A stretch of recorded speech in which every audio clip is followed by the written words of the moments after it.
always reflect or should always mirror the love of our Lord Jesus Christ to His church. And that love, as we know it, is always that unconditional love. Unconditional love. Panagayat nga awan iti dirbiruken na kasukat. Ikaw ang aking nakasalubong, ating awit ay iginuhit ng langit.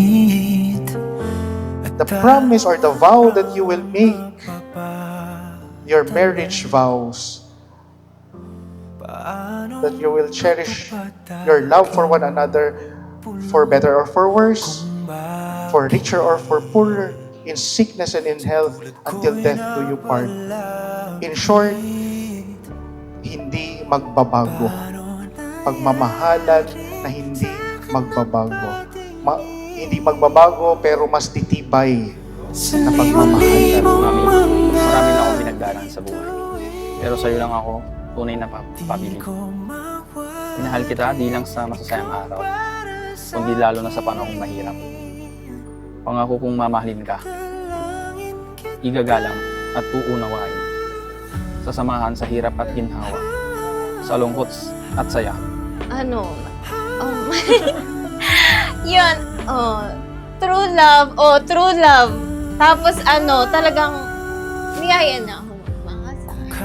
Kasi kapag sa iba kinukwento niya, di ba kapag kamahal mo, talagang papakasalan mo, sabi niya. Tulad nga ng sabi mo na una akong umiyak nung pumunta tayo sa simbahan na Baguio. Doon ko rin naramdaman na, ganito pala.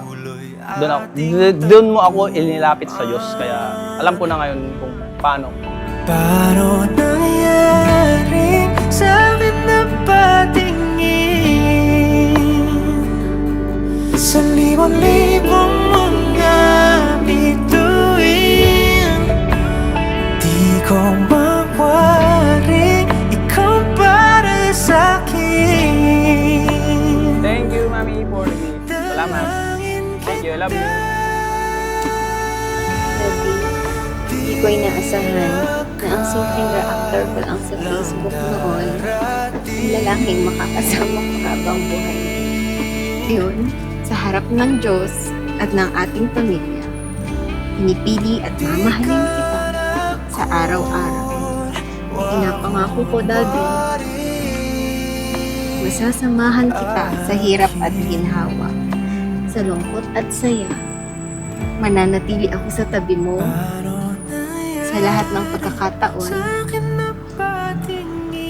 at sa araw-araw. I love you so much, Daddy.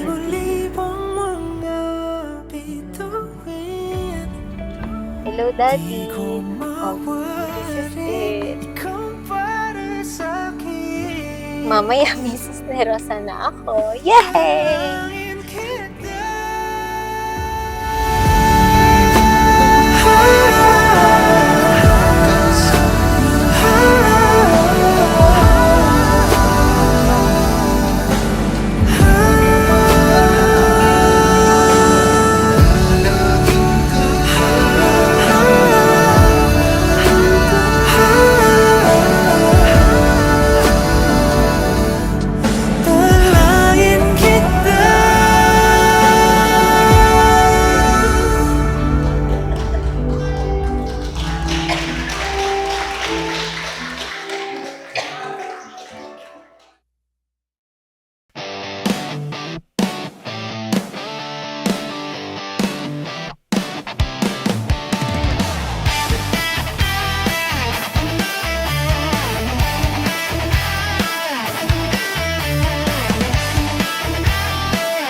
So, yeah.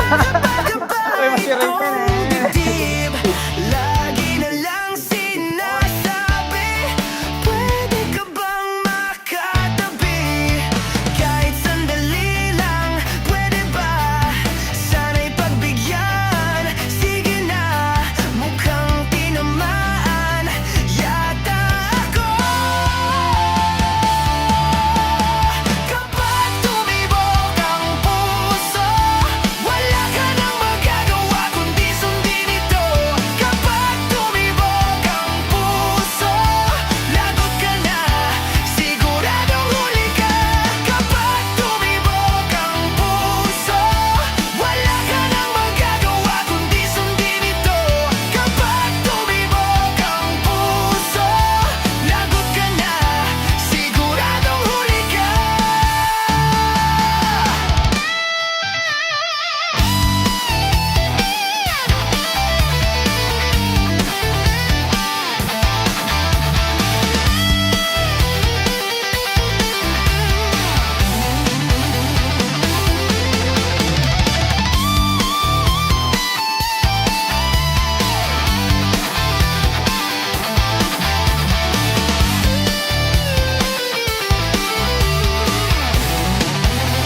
Okay ba si Ricky?